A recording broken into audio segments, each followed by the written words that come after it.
ফাইদা বিনতে রেজা। মাতৃভাষা দিবস উপলক্ষে আমি একটি প্রজেক্ট বানিয়েছিলাম। প্রজেক্টটি হলো একটি গেম।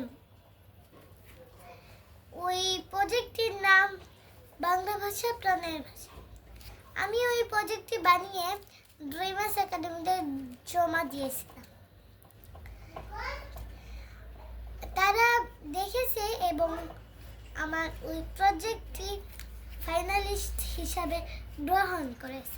দেখো, আমাকে একটি সার্টিফিকেটও দিয়েছে,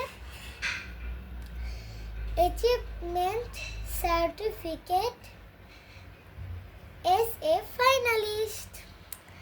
আমি এই সার্টিফিকেট নিয়ে কয়েকটি ছবিও তুলেছিলাম। দেখো, ফাউন্ডের সাথেও ছবি তুলেছিলাম। এই তো।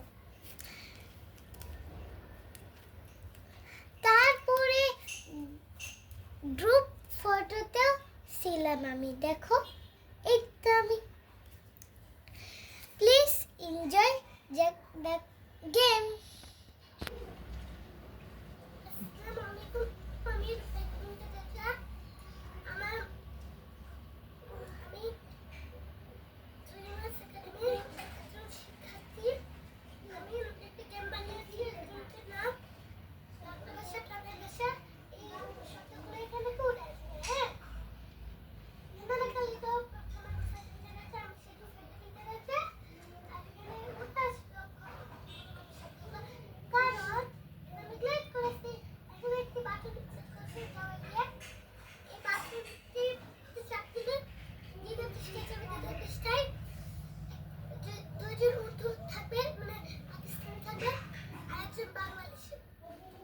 বাংলাদেশের সাথে লাগলে মাইনাস হবে পয়েন্ট, আর পাকিস্তানের সাথে লাগলে